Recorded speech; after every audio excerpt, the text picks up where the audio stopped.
BJP ने की दिल्ली के नायब वजीर आला मनीष सिसोदिया की तनकीद। दिल्ली हुकूमत पर रेवड़ी तकसीम करने का लगाया इल्जाम। मरकजी वजीर अनुराग सिंह ठाकुर ने कहा, केजरीवाल हुकूमत ने करप्शन का बनाया रिकॉर्ड।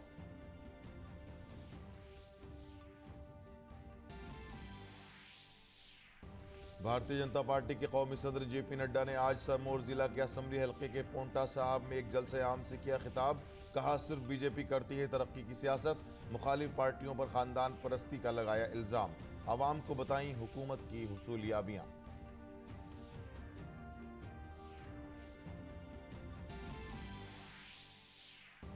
वजीर दिफा राजनाथ सिंह ने नई दिल्ली में intro inspection armed forces tribunal पर कौमी सेमिनार का इफ्तिताह किया। वजीर दिफा ने की खुद एहतसाबी की समत में आर्म्ड फोर्सेस ट्रिब्यूनल के इक़दाम की तारीफ।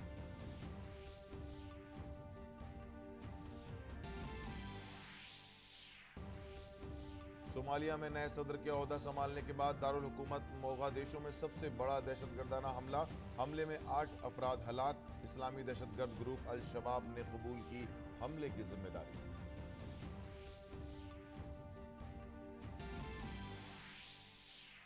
भारत ने जिम्बाब्वे के खिलाफ दूसरे वनडे में जिम्बाब्वे को 161 रन पर समेटा। शार्दुल ठाकुर ने लिए 3 विकेट। टीम इंडिया मैच जीतकर सीरीज जीतने की करेगी कोशिश।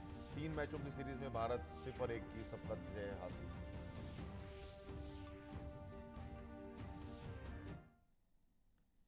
आदाब नाज़रीन, खबरनामे में आपका इस्तकबाल है। मैं हूं अब्दुल्ला। अब खबरें तफसील से।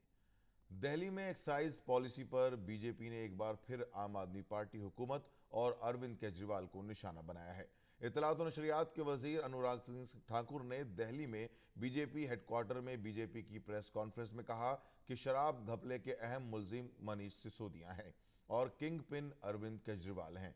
अनुराग ठाकुर ने कहा कि मनीष सिसोदिया और अरविंद केजरीवाल को बताना चाहिए कि आम आदमी पार्टी की हुकूमत ने नई शराब पॉलिसी को क्यों वापस लिया। आम आदमी पार्टी के काम का पैमाना, भ्रष्ट नेता, गली गली महखाना। शराब घोटाले के आरोपी नंबर 1 मनीष सिसोदिया जी, लेकिन किंगपिन है अरविंद केजरीवाल जी। शराब के भ्रष्टाचार के कारण वो पत्रकारों के प्रश्न के उत्तर भी नहीं दे पा रहे थे और ये स्वयं उन्होंने माना कि शराब के घोटाले की चिंता ना करें। मनीष सिसोदिया जी ने कहा शराब के घोटाले की चिंता ना करें। ये तो मान लिया शराब का घोटाला हुआ।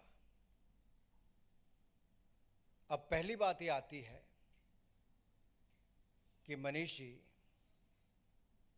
आखिरकार अगर आपकी शराब नीति ठीक थी तो वापस क्यों ली? इत्तलात और नशरियात के वजीर ने भी अरविंद केजरीवाल से कई सवाल पूछे। उन्होंने कहा कि काबीना की मंजूरी के बगैर शराब के ताजिरों को करोड़ों रुपए की छूट क्यों दी गई। अनुराग सिंह ठाकुर ने कहा कि शराब बनाने वालों को खुर्दा फरोख्त के लिए छूट क्यों दी गई। केजरीवाल को इन सवालों का जवाब देना चाहिए। मनीष सिसोदिया जी बताएं कि मैन्युफैक्चरिंग कंपनियों को रिटेल में ठेके की अगर अनुमति नहीं होती थी तो आपने क्यों दी? मनीष सिसोदिया जी से मेरा दूसरा सवाल यह है और अरविंद केजरीवाल जी से कि कार्टेल कंपनियों को शराब बेचने की ठेका क्यों दिया? अगर दिया तो क्यों? आप ये भी बताइए कि खाओ गली और इंडो स्पिरिट जैसी ब्लैक लिस्टेड कंपनियों को क्या आपने ठेका दिया या नहीं? एक सवाल मेरा और भी है कि 25 अक्टूबर को जब दिल्ली के ही एक्साइज डिपार्टमेंट ने ब्लैकलिस्टेड कंपनियों को और बाकी कंपनियों को नोटिस दिया था तो इस पर अरविंद केजरीवाल जी और मनीष सिसोदिया जी ने क्या कार्रवाई की? आम आदमी पार्टी की सरकार ने क्या कार्रवाई की? बीजेपी लीडर अनुराग सिंह ठाकुर ने आज आम आदमी पार्टी हुकूमत और दिल्ली के वजीर आला अरविंद केजरीवाल को गरीबों को रेवड़ी तकसीम करने वालों की हुकूमत को शराबियों की हुकूमत बताया। उन्होंने कहा कि दिल्ली हुकूमत अवाम के मफादात से नहीं बल्कि शराब माफिया से हमदर्दी रखती है। इस वजह से दिल्ली हुकूमत ने शराब माफिया के 144 करोड़ रुपए वापस कर दिए। ये आम आदमी पार्टी की सरकार, ये रेवड़ी की सरकार भी है, बेवड़ी सरकार भी है।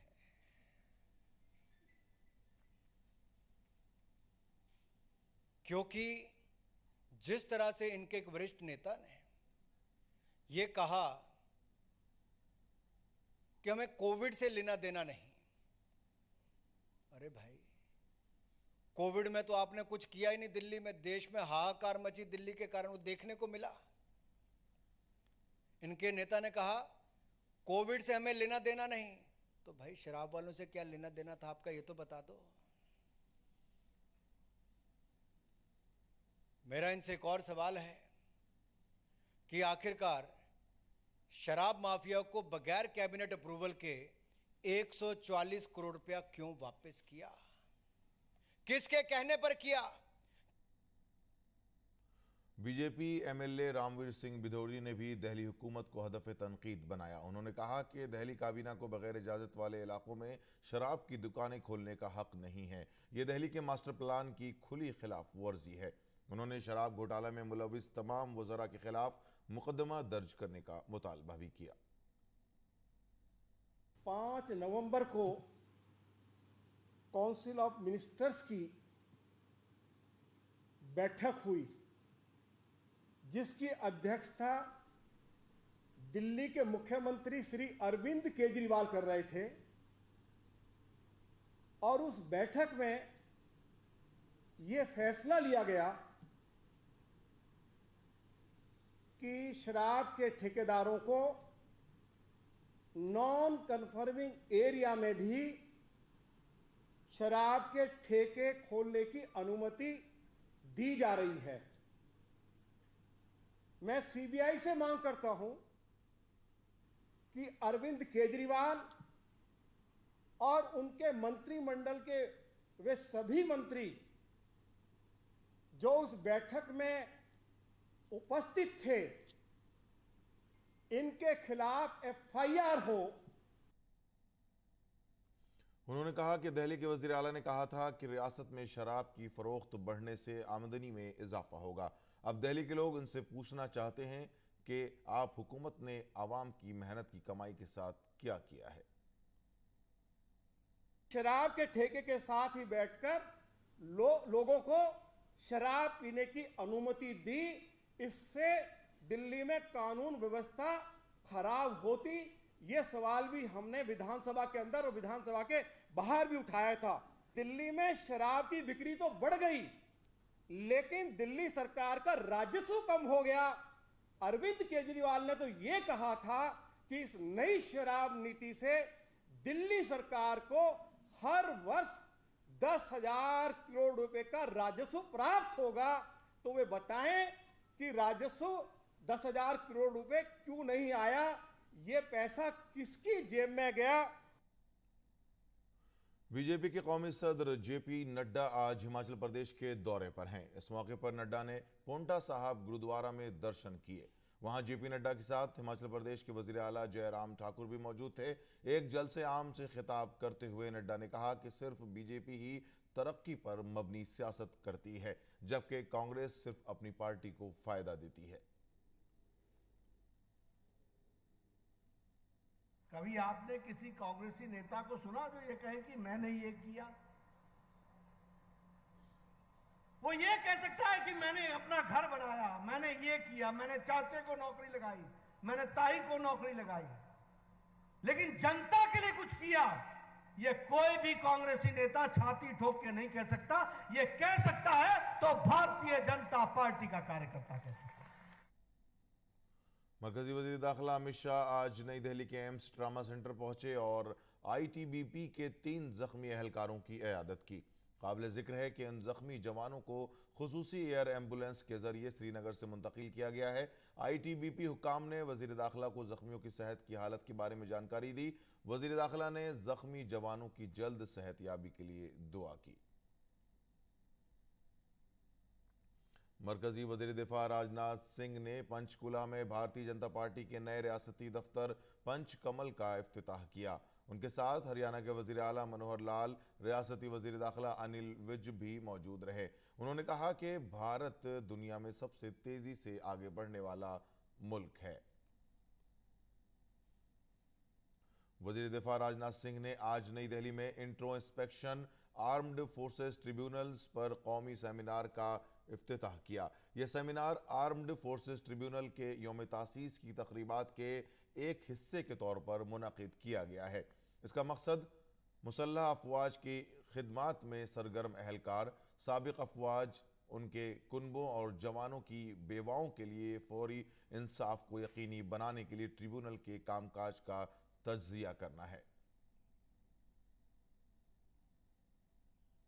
प्रोग्राम से खिताब करते हुए वज़ीर दिफा ने कहा कि हमारी आज़ादी के 75 साल मुकम्मल हो चुके हैं। ऐसे में जब आर्म्ड फोर्सेस ट्रिब्यूनल खुद एहतसाबी की राह पर है तो ये यकीनन काबिल सताइश है। इंट्रोस्पेक्शन की मनुष्य के जीवन में क्या अहमियत होती है ये बताने की कोई जरूरत नहीं है, लेकिन इंट्रोस्पेक्शन करते हुए भी हमको बचना चाहिए। प्रोबेबिलिटी एरर बनी रहे, प्रोबेबिलिटी ऑफ एरर बनी रहेगी इंट्रोस्पेक्शन में। फिर इंट्रोस्पेक्शन करते समय भी हम सबको काफिल रहने की जरूरत है। आप सबने भी एक संकल्प लिया है कि भविष्य में आप अपने स्तर पर आर्म्ड फोर्सेस ट्रिब्यूनल को और अधिक इफेक्टिव और रेस्पॉन्सिव बनाएंगे, यह आपने संकल्प लिया है। शायद इसीलिए introspection of armed forces tribunal पर सेमिनार यहाँ रखा है। मरकजी वज़ीर कानून और इंसाफ किरण रिजिजू ने प्रोग्राम से खिताब करते हुए कहा कि अदलिया जमहूरियत का एक मजबूत तरीन सुतून है। उन्होंने कहा कि आर्म्ड फोर्सेस ट्रिब्यूनल यानी मुसल्लह अफवाज ट्रिब्यूनल ने अपने अब तक के सफ़र में फ़ौजियों की खिदमत अंजाम देने वाले अहलकार व नाविर साबिक फ़ौजियों की तवक्कुआत को पूरा करने में कलीदी किरदार अदा किया है। प्रधानमंत्री मोदी जी का एक बहुत बड़ा फोकस रहा है कि क्विक डिलीवरी ऑफ जस्टिस, उसके लिए जो भी करना होगा हमारे मंत्रालय के माध्यम से जो भी सहायता चाहिए, जैसे भी कोऑर्डिनेशन कोऑपरेशन चाहिए, हम पूरे देने के लिए तैयार है। जो भी आपको लीगल एड, जो भी सर्विसेज नालसा के माध्यम से, स्टेट लीगल सर्विसेज अथॉरिटी से, डिस्ट्रिक्ट में, तहसील में भी है हमारे, तो जो लॉ लेवल में हमारे जितना पैनल लॉयर्स है, पैरा लीगल वॉलंटियर्स है, हमारा जो जितना भी जो टीम है, जो कॉमन सर्विस सेंटर के माध्यम से हम लोग एक सिस्टम क्रिएट किया है, उसको आप लोग भरपूर इस्तेमाल कीजिए ताकि हम सब मिल करके लोगों को न्याय दे सके। खास करके आर्म फोर्सेस से जुड़े हुए उनकी जिंदगी को और आसान करना, ये हम लोग का प्रथम और प्रमुख प्राथमिकता होना ये आवश्यकता है। मुंबई पुलिस कमिश्नर विवेक भांसालकर ने आज कहा कि मुंबई पुलिस के ट्रैफिक महकमे को कल रात तकरीबन 11:45 पर एक बैनुल-अक़वामी नंबर से धमकी आमेज कॉल मौसूल हुई। इस फ़ोन कॉल में अजमल कस्साब, अल जवाहरी समेत कुछ और दहशतगर्दों के नामों का जिक्र करते हुए धमकियां दी गईं। उसके फ़ौरन बाद मुंबई पुलिस की क्राइम ब्रांच ने फ़ोन कॉल की जांच शुरू कर दी। पुलिस कमिश्नर ने कहा कि गणपति और नवरात्रि के पेश नज़र तमाम पुलिस फोर्स को हाई अलर्ट पर रखा गया है। एक मोबाइल नंबर पर कुछ टेरर मैसेजेस हमें प्राप्त हुए। वो नंबर प्राइमो फेसी पाकिस्तान कोड का दिख रहा है। उन्होंने उसमें मुंबई को उड़ाने की धमकी दी है। कसाब और अल जवाहिरी जैसे शख्स, उनको भी उस मैसेजेस में मेंशन किया है। उस मैसेजेस के तहत उन्होंने जो कुछ इंफॉर्मेशन दी है उसमें कुछ नंबर्स हमें दिख रहे हैं जो कि भारत के हैं। वज़ीर ख़ारजा एस जयशंकर इस माह की 22 से 27 तारीख के दौरान ब्राज़ील, पैरागुआ और अर्जेंटीना के सरकारी दौरे पर जाएंगे। वज़ीर ख़ारजा का यह जनूबी अमेरिका का पहला दौरा होगा। इस दौरान डॉक्टर जयशंकर इन ममालिक के आला रहनुमाओं से मुलाकात करेंगे। वज़ीर ख़ारजा ने बताया कि डॉक्टर जयशंकर पैरागुआ में भारतीय सफारत खाने के नए अहाते का भी इफ्तिताह करेंगे। ब्राज़ील और अर्जेंटीना में वो इन ममालिक के वज़राए ख़ारजा के साथ मुश्तरका कमीशन के शरीक सदर रहेंगे।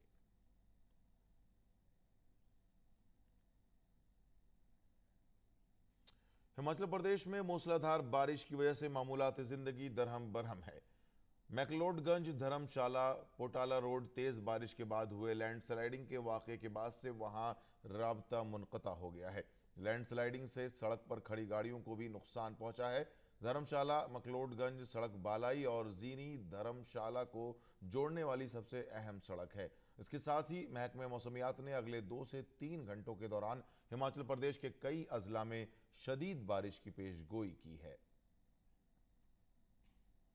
हिमाचल प्रदेश में बारिश से कई मकामात पर नुकसान हुआ है। हिमाचल प्रदेश के कांगड़ा जिले में चक्की पुल मुनहदिम हो गया है। नदी में अचानक आए सैलाब ने पुल के कमजोर सुतूनों को बहा दिया है। तुगयानी पर चक्की नदी का तारीखी पुल ताश के पत्तों की तरह जेर आब हो गया। शदीद बारिश की वजह से हिमाचल में कई मकामात पर लैंडस्लाइडिंग के वाकयात पेश आ रहे हैं, जिनसे सड़कों की आमदोरफ्त मुतासिर है। हिमाचल प्रदेश के मंडी के कई इलाकों में मूसलाधार बारिश जारी है। मंडी के जिला कलेक्टर अरिंधम चौधरी ने कहा कि पुलिस और एनडीआरएफ की टीमें रात से राहत और बचाव के कामों में जंगी सतह पर मसरूफ हैं। मंडी के जो है बारिश हुई अलग अलग जगह पे, और हमें रात को 1:30 बजे से ही जो है डिस्ट्रिक्ट डिजास्टर मैनेजमेंट सेल में फ़ोन आने शुरू हो गए थे लोगों के कि कहीं पर मलबा नीचे आ रहा है, कहीं पे रोड बंद हो रही है, किसी के घर के ऊपर जो है भूस्खलन की जो है स्थिति बनी हुई है। तो ऐसे इंडिविजुअल इवेंट्स काफ़ी सारे हैं जिसको हमने तुरंत ही रिले कर दिया था। पुलिस भी लगी हुई है, एनडीआरएफ से भी संपर्क हो गया था हमारा रात को 2:30 बजे के आसपास ही, और वो भी मूवमेंट उनकी मोबिलाइजेशन हो गई है, और एसडीआरएफ भी मूवमेंट कर चुकी है गोहर के केस के लिए। तो अलग अलग जगहों पर अलग अलग प्रकार की जो है समस्याएं इस टाइम चली हुई हैं, पर वो सारी हमारी टीमें मोबिलाइज्ड हैं, एसडीएम्स ऑन फील्ड हैं। बीजेपी सदर जेपी नड्डा ने हिमाचल प्रदेश में मुतादिद मकामात पर कुदरती आफात से हुई हलाकतों पर अफसोस का इजहार किया। उन्होंने अपने ट्वीट पैगाम में कहा कि हिमाचल प्रदेश में कई मकामात पर कुदरती आफात से हुई हलाकतों की खबर इंतहाई तकलीफदेह है। हमारी हमदर्दी मुतासरा कुनबों के साथ है। इंतजामिया जंगी सतह पर राहत और बचाव के काम में मसरूफ है। ईश्वर महलूकीन की आत्मा को शांति दे। देहरादून उत्तराखंड में कल रात से जारी बारिश की वजह से कई मकामात पर मामूलात जिंदगी मुकम्मल तौर पर दरहम बरहम है। इस दौरान रायपुर ब्लॉक के सरखेत गांव में बादल फटने का वाकया पेश आया है। एसडीआरएफ की टीम राहत और बचाव के काम में मसरूफ है। सरखेत गांव के लोगों ने बताया कि यह वाकया तकरीबन 2:45 पर पेश आया। इत्तला के बाद एसडीआरएफ की टीम जाए वकूफ पर पहुंच गई है और राहत और बचाव के कामों पर मसरूफ है। एसडीआरएफ ने कहा कि गांव में फंसे तमाम लोगों को बचा लिया गया है, जबकि कुछ लोगों ने एक तफरीह गाह में पनाह ली हुई है। एसडीआरएफ के कमांडेंट मणिकांत मिश्रा ने कहा कि बारिश की वजह से काफ़ी तबाही हुई है। जहां भी लोग फंसे हुए हैं, एसडीआरएफ और एनडीआरएफ की टीमें बचाव और राहत का काम जंगी सतह पर अंजाम दे रही हैं। किसी हलाकत की खबर नहीं है, लेकिन इमलाक को काफ़ी हद तक नुकसान पहुंचा है। रात से ही ऐसी सूचना प्राप्त हो रही है कि कई जगहों पर भारी बारिश के कारण काफ़ी तबाही हो गई है, और कई जगह से ऐसी सूचना आई कि बादल फट गए हैं। उन क्षेत्रों में जो लोग फंसे हुए थे, एसडीआरएफ और एनडीआरएफ की टीम, सिविल पुलिस की टीम पहुंच गई, और जो लोग फंसे हुए थे उनके सुरक्षित स्थानों पर ले जाया गया है। रियासत के वज़ीर आला पुष्कर सिंह धामी ने उत्तराखंड में बारिश की वजह से होने वाली तबाही पर कहा कि हमारी डिजास्टर मैनेजमेंट, एसडीआरएफ की टीमें और इंतजामिया से जुड़े लोग इन तमाम मकामात पर तैनात हैं जहां भारी बारिश से नुकसान हुआ है। भारी बारिश के कारण काफ़ी नुकसान हुआ है, घरों में पानी घुस गया है, मलबा आ गया है, कई घर क्षतिग्रस्त हो गए हैं। उन सभी स्थानों पर हमारी जो आपदा प्रबंधन की टीम है, एसडीआरएफ की टीम है, अन्य प्रशासन के लोग हैं, सब जगह मौके पर पहुंचे हैं और सब लोग देख रहे हैं। मैं भी स्वयं भी मौके पर जाने की कोशिश कर रहा हूं कि मैं भी मौके पर जाकर राहत कार्यों में जो भी चीज़ें चल रही हैं उसको देखूं। जुमे से शुरू होने वाली मूसलाधार बारिश की वजह से देहरादून के मशहूर तपकेश्वर महादेव मंदिर के करीब बहने वाली तमसा नदी की आबी सतह में इजाफा हुआ है। अब आइए कोरोना इन्फेक्शन के ताज़ा तरीन आदाद-ओ-शुमार पर एक नज़र डालते हैं। वजारत सेहत और ख़ानदानी बहबूद के मुताबिक गुज़िश्ता 24 घंटों के दौरान मुल्क भर में 13,272 केसेस दर्ज हुए। मुल्क में इस वक्त सेहतयाब होने की शरह 98.58% है। इसी वक्त हफ्तावार पॉजिटिविटी की शरह फिलहाल 3.87% रिकॉर्ड की गई है। मुल्क में इस वक्त कोरोना के एक्टिव केसेस की तादाद 1,01,166 है। मुल्क में कोरोना के खिलाफ वैक्सीनेशन मुहिम जारी है। मुल्क भर में इंसदाद कोविड वैक्सीनेशन मुहिम के तहत अब तक 209.40 करोड़ से जायद वैक्सीन लगाई जा चुकी हैं। अब तक 12 से 14 साल की उम्र के अफराद को 3.99 करोड़ से जायद इंसदाद कोविड वैक्सीन लगाई जा चुकी हैं। गुज़श्ता 24 घंटों में 13,15,000 से ज़्यादा इंसदाद कोविड वैक्सीन लगाई गई हैं। गुजरात की राजधानी गांधीनगर में वाक़े विद्या समीक्षा केंद्र मुल्क में अपनी नौयत का एक मुनफरद मरकज़ है, जो रियासत में स्कूली तालीम के निज़ाम में इनकलाबी तब्दीलियों का ज़रिया बन गया है।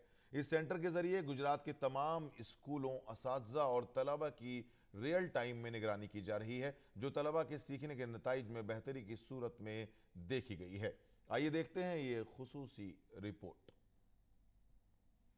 वज़ीर-ए-आज़म नरेंद्र मोदी के डिजिटल इंडिया के विजन से मुतासिर होकर गुजरात की राजधानी गांधीनगर में विद्या समीक्षा केंद्र शुरू किया गया है, जो तलबा को जामे और टेक्नोलॉजी पर मबनी तालीम फराहम करने में मददगार साबित हो रहा है। मसनूई ज़हानत और मशीन लर्निंग का इस्तेमाल करके विद्या समीक्षा सेंटर में हर साल 500 करोड़ से ज़्यादा डेटा सेट का तजिया किया जाता है, ताकि तलबा के लर्निंग आउटकम में बेहतरी लाई जा सके। इस मरकज से गुजरात के हर स्कूल, तलबा और असातिज़ा की रियल टाइम मॉनिटरिंग की जाती है, जो रियासत में स्कूल के मेयार को बेहतर बनाने में मददगार साबित हुई है।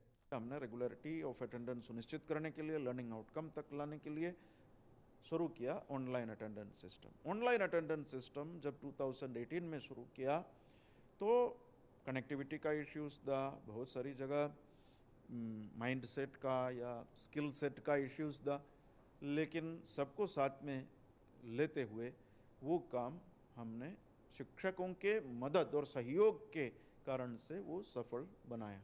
प्राइवेट स्कूल्स और गवर्नमेंट स्कूल्स, सभी स्कूल्स के सभी बच्चों का और शिक्षकों का, लगभग 1,15,00,000 बच्चों का और लगभग 4.5 लाख शिक्षकों का आज रेगुलर अटेंडेंस इधर लगभग 11 बजे तक रोज आता है।